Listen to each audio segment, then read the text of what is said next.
Good morning, everyone. Welcome to the webinar Investing in MedTech and DeepTech. Before we begin, I would like to acknowledge the traditional owner of the land on which we are meeting today. I pay my respect to their elders, past, present, and emerging. Welcome, everyone, to the webinar. For those who I haven't had a chance to meet, my name is Michelle. I am investment manager at LaunchWeek. As you may or may not know, LaunchWeek is a startup agency. Our job is to really uplift the entire ecosystem. And the way that we do it is to support founders and investors. In terms of the support to the founders, we have done quite a bit in terms of different program, different grant, different program to take people from idea all the way up to scale up. We also have two funds in LaunchWeek, which is Alice Anderson Fund, investing in women-led business, and Hugh Victor Mackay Fund, investing in MedTech, which are two funds that I look after. We also have a lot of support to the investor, helping them setting up offices here in Victoria and helping people to gain education and looking to investing in startup. I am very fortunate in my job to have come across a really interesting, smart people in my day-to-day role. And today I am very lucky to be joined by three of them. I would like to invite onto the stage Roland Toller, Rob Power, and Cheryl Tan from Pacific Channel.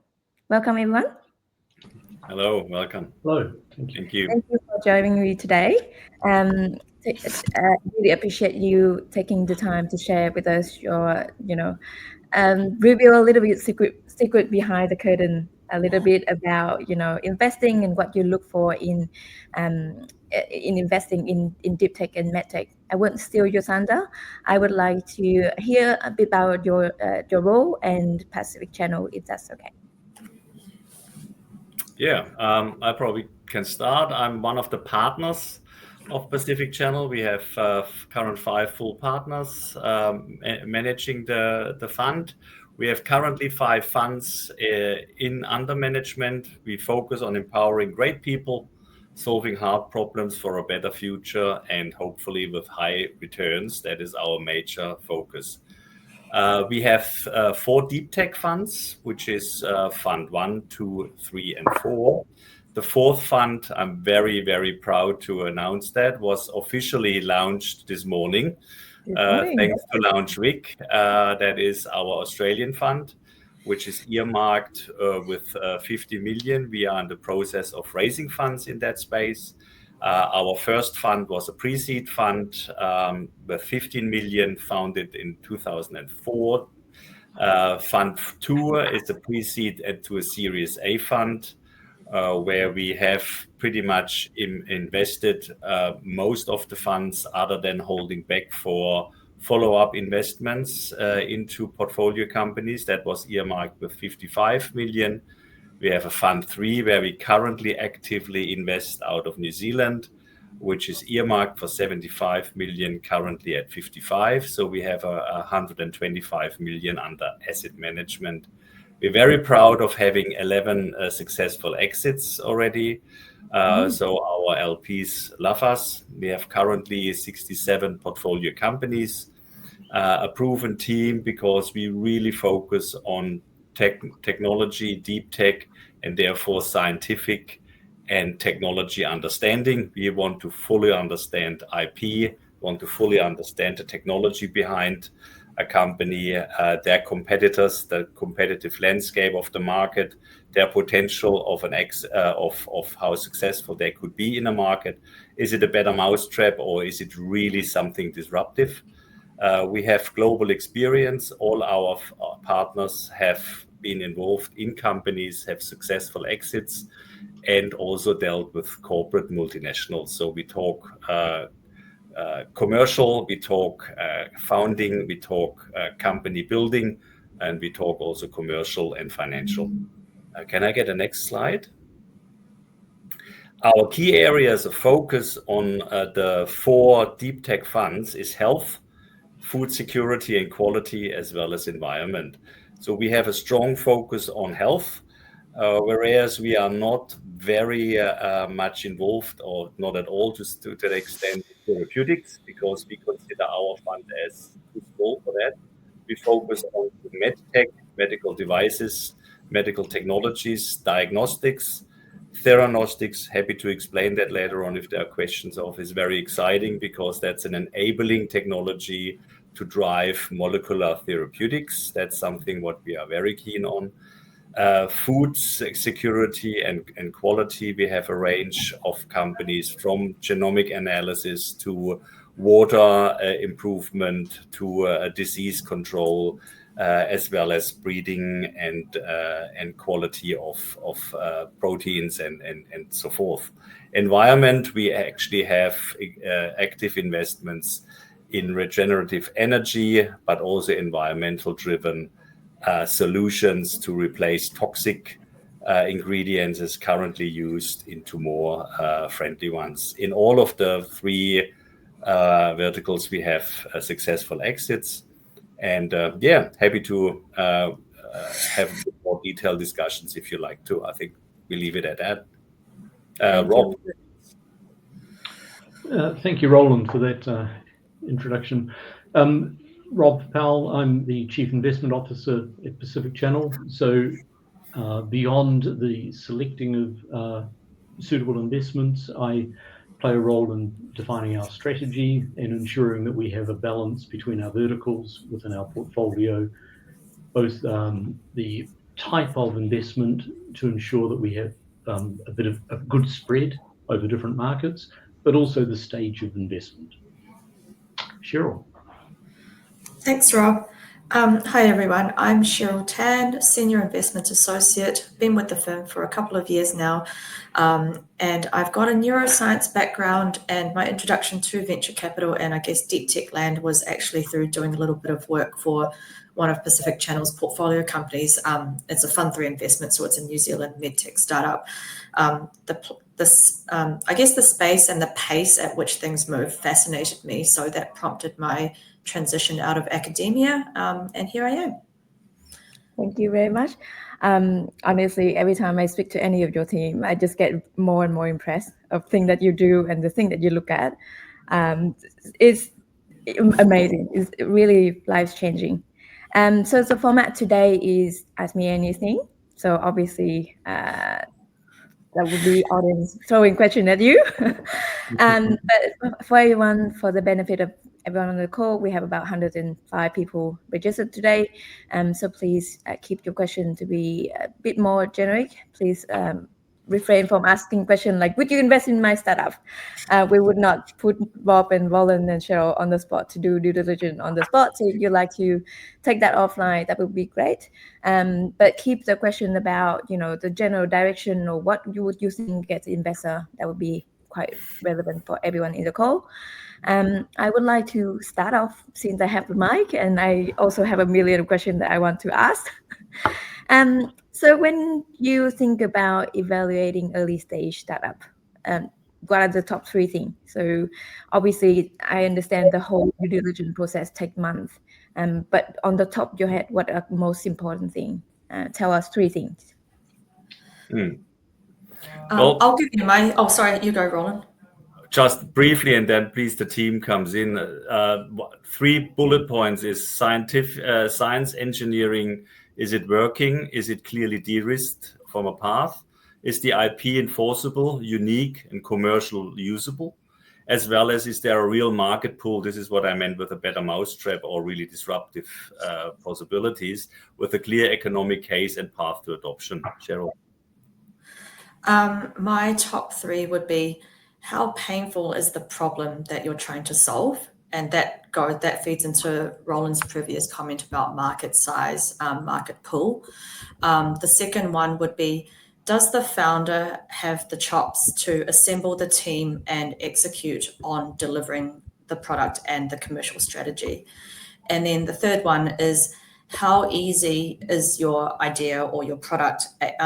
How easy is it for it to be copied? So then we delve into, the strength of the IP moat and the defensibility, and also, the depth, the technical depth of the solution that you're presenting. Very cool. Roland and Cheryl have covered, I think, 95% of what I think about. The one piece or the one twist that I would also put on there is the time to develop a market. The reality of a venture fund is it's a maximum of 10 years. Most typically when we invest, we've got about a 7-year window, and that's really enough time to educate and develop a brand new market for consumers. So time is very important for me. So where people are educated in the need for something, as Cheryl mentioned, and the science has already been troubleshot and proven by others, as Roland mentioned, that brings it to market faster and more chance of us as investors making a return, as well as the founders. Yeah. Now that you mentioned the founders, can I ask you about that angle in particular? So when we have a founder who have deep expertise in their domain, but not very much on the, let's say, commercialized angle, how do you think about assessing that deal? Do you put more weight? Do you need to have even weight or more commercial, less deep expertise refined? Well, an ideal scenario would be that the founder has already done it before, has returned money to other investors, and has some great people on their team who they've worked with. The reality is that, as you've just pointed out, Michelle, is rare to occur. Yes. Our founders in DeepTech tend to be scientists, academics, or serial inventors. They've proven themselves on the science side, but as you say, haven't got the commercial. We, as a firm, are not against bringing in people who have that commercial experience to bolster. It's in DeepTech, it is very rare that one person brings all of the skills to a company if they haven't done it before and haven't trained in that area. All three of us are PhDs. We all spent decade plus in training and post-training work in academia. We didn't spend that long in business. And so it takes time. We would typically consider bringing in additional skills to support. Now, the founder may grow and learn and be able to take over those roles. The academic or scientific founder, but it doesn't always happen. So it's not a pro or a con necessarily, but it is a consideration. Yeah, I think to add what Rob just said, I mean, if we have a founder, we would love to see that she or he can learn commercial skills quickly, integrate experienced talent, as Rob described, that which will be needed, and that cannot be beginners. That needs to be someone who has done it before, whether this is business development, regulatory, some in clinical parts. Execute with discipline, to have a clear path, to have transparency, to be responsible, and also adapt based on market signals, and not saying, oh, actually, I don't even want to hear that this situation changed. I have my idea of the technology and it should work and people will love me in that diagnostic sector. I don't want to hear that a new technology has completely changed that path, for example. I think sorry. No, you go. Okay. I think to sum it all up, like if you have, a technical founder doesn't have a lot of commercial nous, I would look for your willingness to learn. Are you willing to, if you're going to put your hand up and say, I don't know what I don't know, that's a huge tick in my books. And if you're willing to have your hand held along a commercial journey and learn what it takes to execute, then, that's the big tick in my books. Totally agree. That's the same when we look at from a generalist investor angle as well. So when you mentioned earlier, Rob, about the timing and take a long time in the market, in such an early stage, what sort of signal do you look at when you look into a deal? Very much. I'm sorry, Michelle, there's not a simple, clear answer on that. It depends on what the product is, what the market for it is, how much education will need to go on. If it's a medical product, how big a trial will need to be done, because that all takes time. Roland made the point earlier about having technology which had been proven. Third-party validation of the idea or the product is really important. The fact that it's been defined enough now that you can write down the protocol for how to do it, give it to someone who's totally removed, and have them get the same answer. So without that, it becomes more of a research than a development. So that's probably the biggest signal on very early things for me. Yeah, that's kind of cover Brian's question. Brian, if that answers your question, let me know. If not, add some more clarification. But I do have a very interesting question from Anushi here. She would love to hear your insight about what surprised you the most during due diligence process. Sorry, what was that? What surprised you the most? Great question. After a long time working in the area, not much surprises me. Look, I don't actually have something that in confidence I can, outside confidence, I can easily share. Yeah. No. If we want to say surprising, that's probably because we do a lot of due diligence.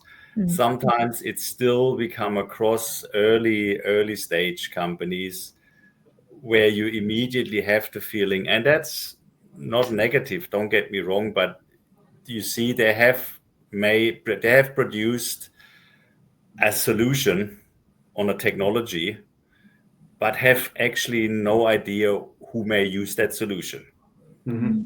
I'd say, hey, that's really great. I mean, that works. I show you it works. I said, yeah, that's great, but who's using it? But this will be so good. If we can show how that works, there will be thousands of people who really will use it for this and for this and for this and for that. We had a robotics company in that space who couldn't be convinced that actually they need to have a clear market need, a clear problem pain point to be solved, and also make sure that they don't eat too many other people's lunch while doing that, because that won't go through.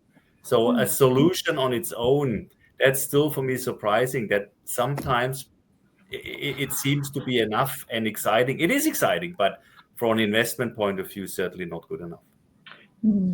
Interesting.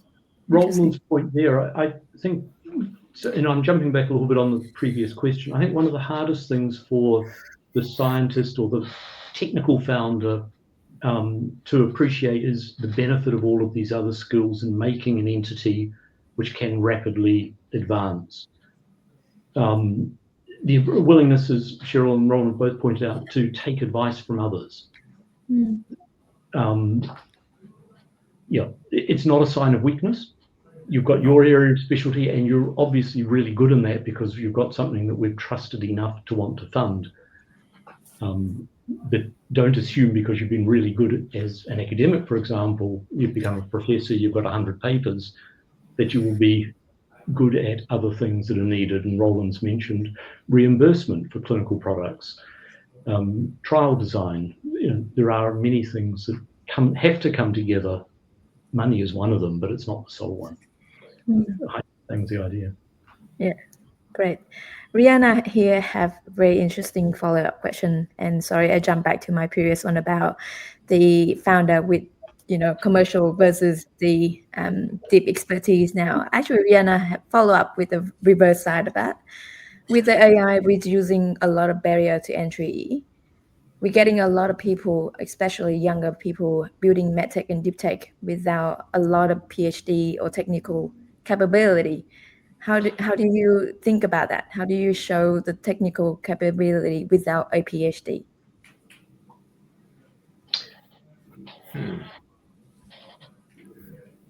The central thesis there is that the AI is actually producing something of value, and there will be times it does. But I think it's always important to remember that machine learning algorithms, AI as we're calling it, is trained on success stories and trained on data which is in the public domain. So it doesn't actually take into account all of the failures and the things that weren't good enough to do a press release on. So our experience at this point is that, yes, there are things coming through, but it's not, the quality of them is not necessarily dramatically different. It's not as if everything that gets funded will have come from that background. And also fully agree what Rob just said. That's spot on. And also, I think on top of that, that is all under the assumption things work. Yes. If things start not working anymore, or for whatever reason not working in a scale up and not working in a production line because of whatever technical problems, then a real skill set of understanding your technology inside out comes into play, and quite often AI does not solve that on that level. It's those unintended things that Roland mentioned. A production line. We had a investment in a company which was analysing a product in a production line. Worked really well, but never got buy-in from the people on the factory floor because it meant changing from a time-based servicing routine for running the machine to something that ran based on the level of or the concentration of a component. And the reality was that people on the factory floor wanted to have their break with their mates, and they wanted to do that at say 10 a.m. And one was compatible and the other wasn't. So it's those things that you don't think about, that when we've been around the block a few times, the experience, and by bringing in someone who's thinking outside the box or coming at it from a different side. Love that. Really. Yeah, thank you so much. You did mention about success on the public domain. Are you ready for this next question? Is there an investment that you pass on but you regretted taking?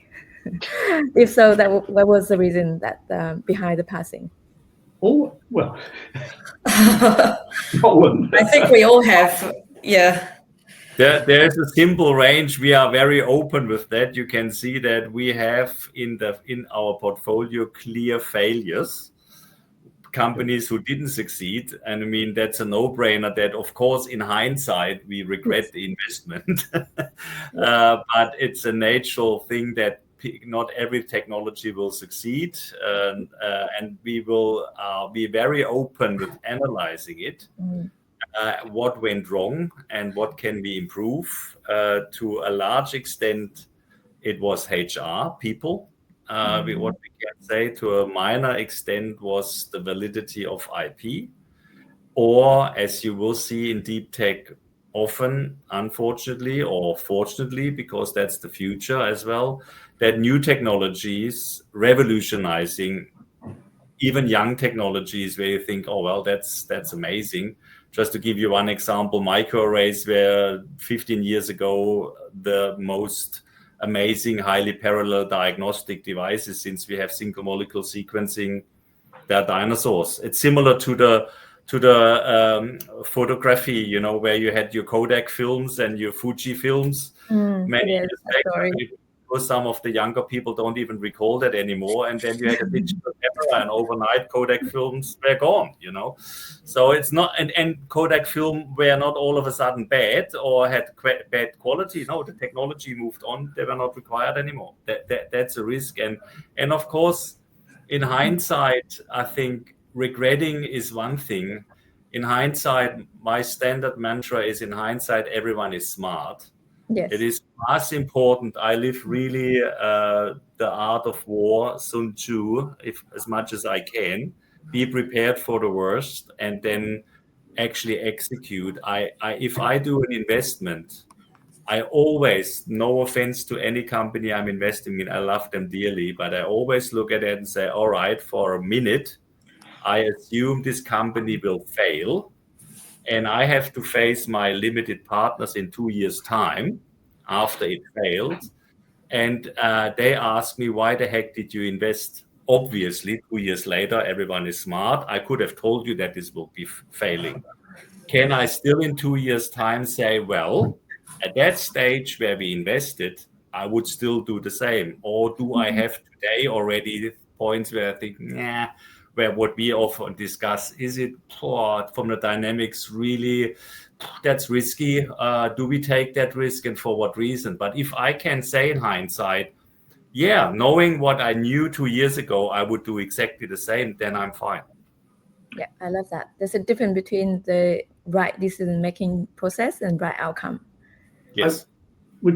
There are some that I regret, and in all cases, they're ones where, for some reason, outside the science, we didn't have the money available at that time to place the investment. Right. So we saw something, we liked it, and for reasons beyond the company, we were unable to execute on it. And there are some of those that you definitely go afterwards, well, bugger, we really should have tried harder, or it's a real shame.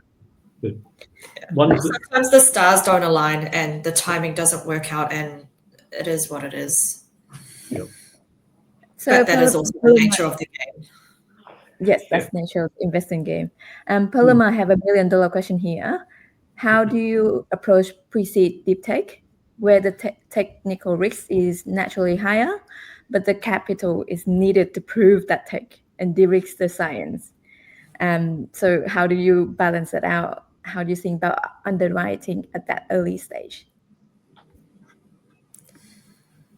So the chicken and egg. Someone else's. Rob, you may have a short. I would just say as a firm, we tranche our investments almost always. So we try and carve it up into more digestible funding and outcome pieces. So we're mitigating the risk as best as we can. Really difficult when someone comes to us and says, well, we need $8 million, and we'll get no answer until that money's been invested. Almost always it's possible to slice it, and looking for co-investors is the other way. Finding other people who have pockets deep enough, because majority of things do end up going over budget or over time. And going back to that one part of the question, pre-seed, to make sure that this is from a quality point of view possible, we try to have as early as possible as much asset protection as possible. That is the IP that is being generated around it. Is it well ring fencing the problem? It's not only the technology itself, but freedom to operate should be around that. Is it really covering the approach where this technology is targeting to do something in a broad sense? And can that asset be protected? The biggest fear a venture capital firm, for my feeling, should have is that you use LPs' money, limited partners' money, to develop something causing enough attention that a major player says, oh, that's cool, we can do that as well, and take that over and market it with having 30,000 people on the ground in the US alone for marketing, for example. You will be dead, and you have wasted a precious $2 or $3 million into a company basically to tickle the market, to make it more aware that a larger player takes over. That is a nightmare for every venture firm. Oh, okay. That's really interesting. So following up on that, Ben has asked, do you have, or do you know any other VC has like a mini or micro fund to invest in a working prototype? So if someone have self-taught and self-built a working prototype on a shoestring budget and want to get into the market quickly, but do not need millions of dollars, do you have something that, best of both worlds to offer that?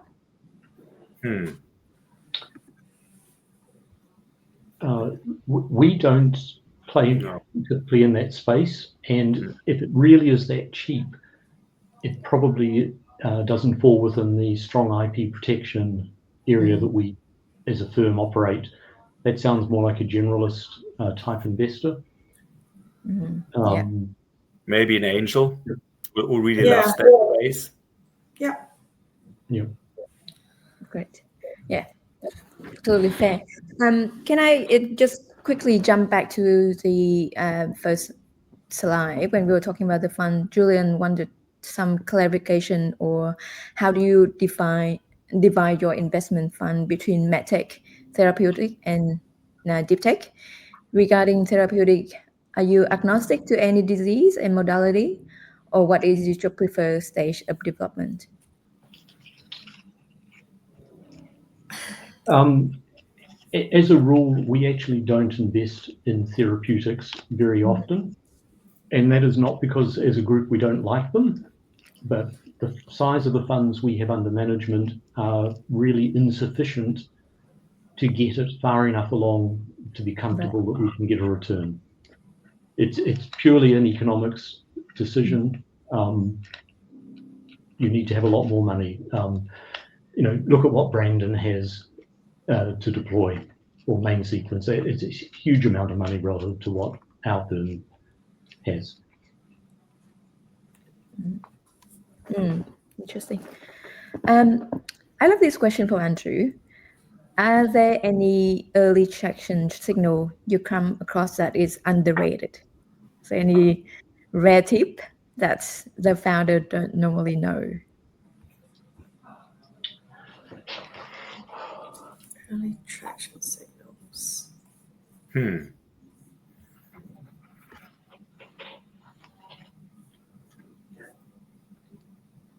You mean traction signals on successful investments or on challenging an investment, or just for clarification? There's not much. Andrew, do you want to add more clarification to that? So the question is, are there any early traction signal you come across that are underrated? So we talk about founders, we talk about deep expertise, we talk about market. Is there anything else outside the general, list that you have? Well, basically, I think the only one that comes up to my mind, but that's not new, but it's still surprisingly unknown to a lot of people, is the fact that if you play in the diagnostic therapeutics, of course, as well, but where we play MedTech diagnostic space, FDA approval, where a lot of people thought, well, that's the ultimate goal, is only half the story. You have to have, next to FDA approval, a reimbursement plan and a strategy, because that will hold up your launch for another 3 to 5 years. If you have, for example, a 510K approval, that is a particular FDA approval for a medical device, that's great. But if you have no so-called CPD1 code, that is how to reimburse with clinics, as well as private doctors and hospitals, you need to apply for a CPD3 code.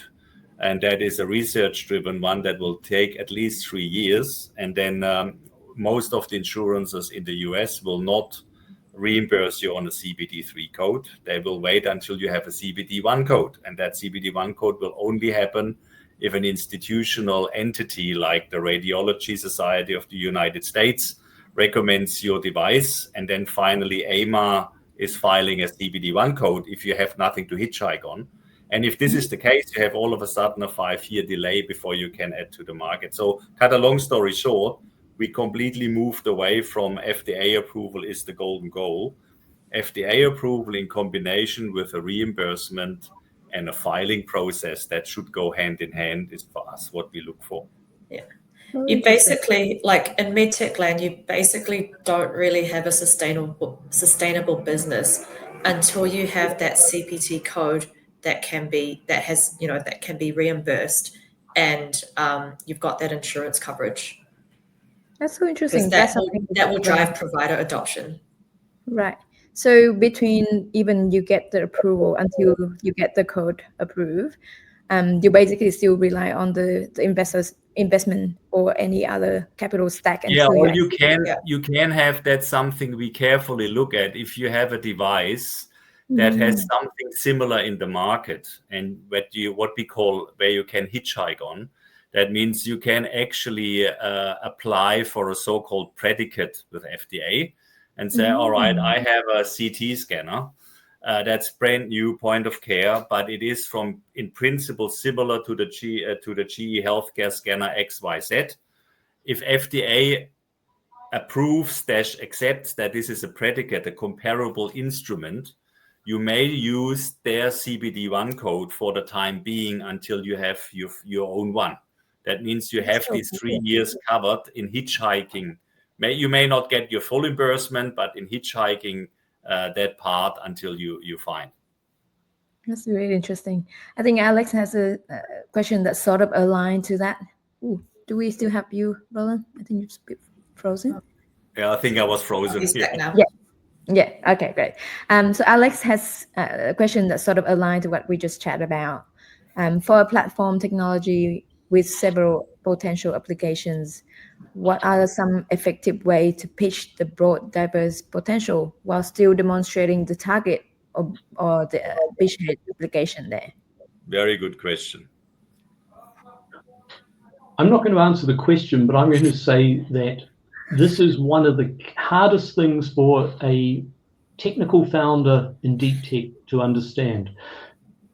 When you leave academia, research, or whatever else you've been doing, you take investor money, you are focused on a product. And I know when I left my academic career, dropping all those other things, oh, that's flash or sparkly, I'd like to have a look at that for a few days. That doesn't happen in a company. You are entirely focused. And it's one of the reasons why often the founder, the actual person who defined it, isn't best as CEO, but as best as the CTO or the CSO or COO, because then they can do a little bit more of that. But yeah, don't come to us with, I've got 5 things and they're all good and we want to invest in all of them at the same time. You're driving hard for something which will produce a return. And that pretty much reflects what Rob just said, is platform technology from a VC venture point of view is fantastic because in principle it de-risks, but the company's value is driven through the first product of that platform technology. Yeah. The de-risking part is, should that fail for whatever reason, that platform technology may be applied somewhere else and therefore it's not a total loss. But the valuation first is driven through the first application. Yeah. So focus on that one use case and do it really well. Great. That is really interesting. I would have thought, coming from a generalist point of view, I would like to see de-risk as much as possible, and someone show me the multiple ways that one research can be, leading to multiple revenue stream. I would have thought that'd be, that's great. That's de-risking my investment. It needs to be focused. It's great. Absolutely. Tell us about it, but don't spend our money developing all of them. Not until the first one's proven. Great. Very good. So people seem to love this question from Joanna here. Obviously, first of all, congrats to the team with the launch. Joanna asks, when it comes to the team, when do you see it's critical for people and culture to come in and support a startup? Sorry, can you just repeat that last bit of the question? When did you see it is critical for people and culture to come in and support a startup? So getting external HR or, yeah.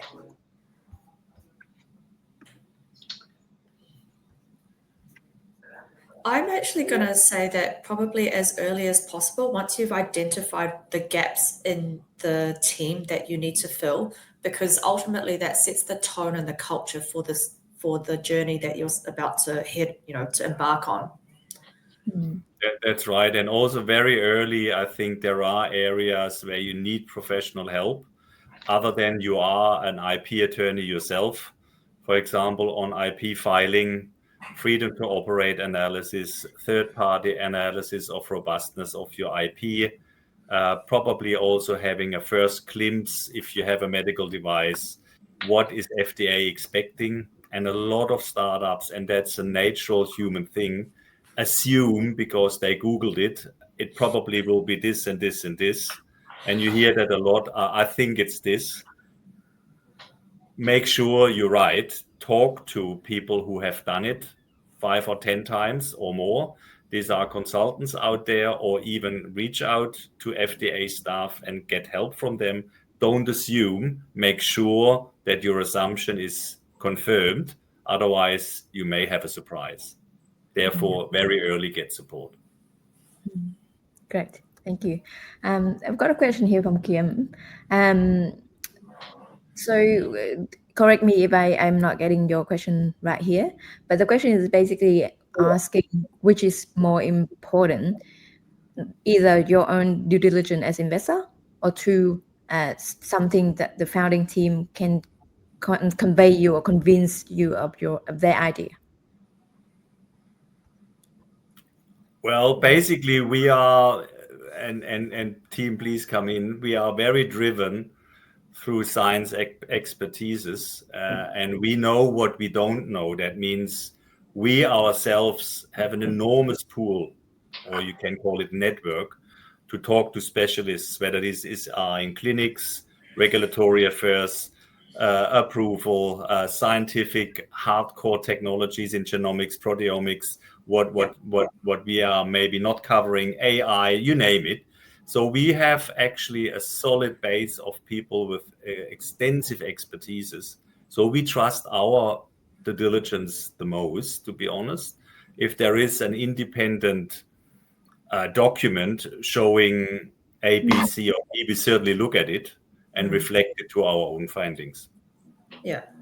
I'll be a little reductionist there. If it is so technical that they can't tell us simply, it's going to be very hard to get enough people interested to fund it.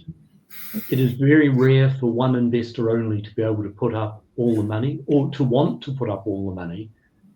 So you need to have an elevator pitch where in 2 sentences, you can give enough information that someone wants to ask a follow-on question and they haven't just gone, it's over here, and they turn away and talk to the next person. So if you have to spend a lot of time convincing us and explaining the technical risk, then probably not yet ready to pitch. Yeah. Yes, great. Tim, the other part of your question, I probably leave it out because that's a little bit relevant to your situation. Feel free to reach out to the team after the call if you want to follow up. Can I have to follow up with my own question? In terms of the clinical validation, we talk about the FDA approval, obviously CGA approval in here.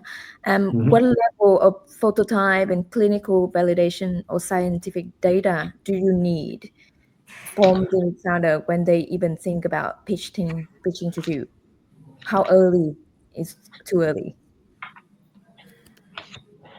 I think it would depend on the stage of investment.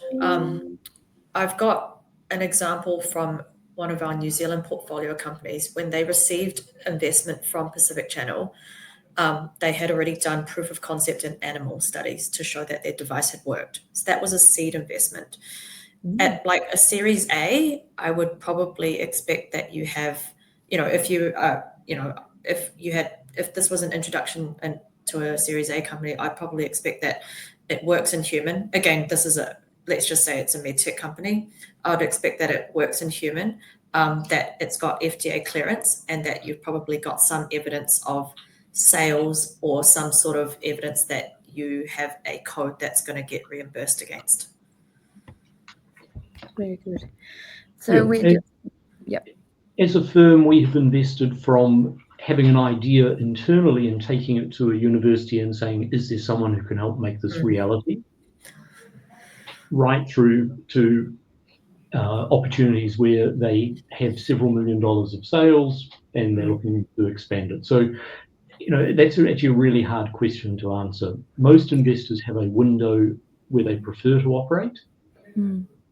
But also just remember that comment made earlier that time is very relevant. For our business to operate as a business, we need to return money to our investors. That means the companies we invest in need to be sold to someone else. So it's a combination of all of these variables, and that's part of the portfolio balancing, making a mix that is sustainable. And Michelle, to brutally simplify it, very early, the technology, the tech should work and should be IP protected. The market wants it. and the team can get the next major milestone, and therefore have a key point where the value of the company is raising, where it is a guaranteed next round successful fundraising possible. Very cool. I wanted to ask your view on the capital stack. So obviously, any startup takes a long time, and particularly extra long when it comes to deep tech and MedTech. Do you have any advice for founders when they think about capital stack? What's the best way to structure their cap table? What sort of combination of grant or combination of debt or venture capital to help them go through this long and expensive journey?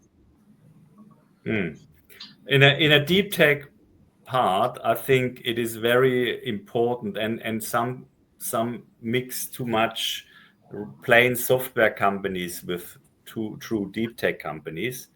When you say a founder should hold at least 70 to 80% of the company, that's great in the software development side and possible, I guess. But if you have a MedTech diagnostic company and you have achieved at least a proof of concept or something, there was already from non-dilutive funding and angel funding a significant amount of money in there, or the founder is well off herself or himself and puts in seven-digit numbers into the company, that's another possibility. Otherwise, founders should have a healthy share. ESOP, that is the employment share option plan, should be there for attracting important people. That means senior people, whether this is business development in the financial sector, in the clinical sector, that are attracted to a small startup is not simply because you offer them a per annum salary. They want to see possibly a stake in the company. When they do really well, they will get a good reimbursement of it. And investors should be significant. It's not just, don't get me wrong, it's not just some high net worth individuals, some supporters or friends and family. It should be one or two lead investors who play in that field, because that is qualifying the investment or the company itself, because everyone outside is realizing these guys went through due diligence and made a decision on the technology and therefore invested. So that is a level of importance for a next round investment or for investment as such. Yeah. Great. Thank you. I've got two questions here, and I'm going to try to combine them into one question because it's relating to the team. So when we talk about a team, I know she wanted to ask, how do you think about the strength of the team versus the technology itself? So let's say in early stage, you've got one founder, but they have been able to assemble quite, very well-known advisory board, but they're still a solo founder. How do you think about that? Is that a risk being de-risked already, or do you actually need to see a co-founder has to have the technical founder in the team, not just around them? No hard and fast requirement. A founder with a good advisory board is good, but will they take notice of what the advisory board say? A single founder with a group of employees who are well incentivized through an ESOP program, again, okay. So there really isn't a hard and fast there. And you have to, no, let's leave it there. Great. All right, I'm gonna give everyone a minute if you want to squeeze in one more question. In the meantime, do you have any advice for the founder, looking into 2026, what's the smartest they can do to position themselves in front of investor? Well, maybe I start with that without hopefully not being seen as typical VC greediness, which is not the case. The current environment, what we have now in venture capital worldwide, is a very dire one. It's a difficult market. And I can encourage every founder starting a journey for equity capital raising that you don't think about this next round and not about further rounds, and don't feel like the higher my pre-money value will be, the higher my technology is appreciated, and the more I can maintain my stake. I think nowadays a high pre-money valuation is on the one hand side a respect of the quality, yes, but it's on the other side a liability. That means if you raise your first round, pre-seed, whatever we want to call it, let's say $1 million, and you have for that $1 million a time span of 18 months, 12 months to do some developments of the company, you need to be aware what key inflection points are you hitting with this investment to have a post money or for the next round money such an inflection point that is increasing the value that you can come out with a higher pre-money valuation in a healthy way to raise the next round. And in order to do that, a good exercise is to see we are at stage proof of concept, for example. We need to go to production ready, upscaled product in the diagnostic space, ABC. That is 4 to 5 investment rounds. We will probably require 35 million. We will structure that with 1 million seed, 3 million pre-seed, pre-A, 10 million A, and then what? But every step will require a plan. What do you achieve?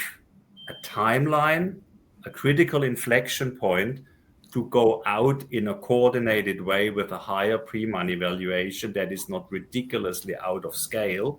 Because if this is the case, you may be lucky in one round and you pay dearly for it in the next round if you don't achieve it. The higher the pre-money, the more valuable products have to be, and the quicker they have to come to market. It actually becomes a bit of a handicap. Yeah. Roland has mentioned planning. We always plan out to when the company might be sold in the rounds of investment that are needed. We're right from day one thinking about who are the investors who might invest in a product of this type at this stage, and how much in today's market will they pay or invest against. So think it through the whole way from start to finish. We don't expect founders to have all the answers, but we really value it when they come to us and say, there are a few things that concern us, A, B, C. We think we can resolve them if the worst happens by doing X, Y, Z. You don't have to have all the answers, but have thought it through and have understood what the risks are. Right. We have a couple of last questions here. Apologies if I won't have time to go through all of them. But Alex asked if you look at the social media or online presence. So do they need to be like on LinkedIn or Google or something? Okay. They don't have to be, but if they've done stupid things, then they probably, if you're irresponsible in your personal life, you're probably going to be irresponsible with our money. So same as us. We will do a quick media check as well. Pamela have another question. What is the biggest pain point you've seen when academics shift from an academic life into a commercial startup pace? What do you see as a standout example of the founder who has managed that shift very well? The ones who've managed it best, I think, have brought in advisors and have typically done a transitional role. You go from relative security of an academic salary to a position where if it doesn't work, your income is gone. The company is closed. It's stressful. Take advantage of all of the people you can at those early stages to teach you. You've self-selected, if you're an academic, over 2, 3, 4 decades to do one thing very well. It's a whole different world when you have to hire people. You've got to dispose of your rubbish. You've got permits. There's taxation. And the CE role is not a science role. It's not what most academics have done that's really given them joy. It's a sales role. It's Yeah. investor relations. It's promising things and delivering on them. So consider what you want to do. It doesn't. If you're the founder and you do a CSO role, you still own your equity that you had from when the company was founded. You'll still be earning equity. You just won't have the title. But so be realistic. Yeah. Roland, I think you were going to say. No, I think I agree with that. Absolutely. Yeah, I was just going to say, having the humility to sort of just know that I am probably, I am best suited in this, this is my skill set, this is what I bring to the table. These are the people, or this is the help I need to assemble around me to make this work. That is, I think, key. Yeah, that gives me one hint, own experience many years back. We talked 20 years back, but also what I see now, one example where it's helpful to get help, a chief science officer, where someone from academia would say, oh, that's basically me. I did the science and I basically run the scientific research part of the company. If you can Google it, if you Google the key responsibilities of a chief science officer is far more than being a researcher. You have to think corporate. You have to think about your products. You have to think about the future. You have to think about budgeting. You have to think about your research team, tailoring in order to achieve the right product specifications. You have to make sure that with your science team, you improve the specifications, the sensitivities accordingly, that you can launch a product and so forth. That's all of a sudden a task where researchers probably never heard of.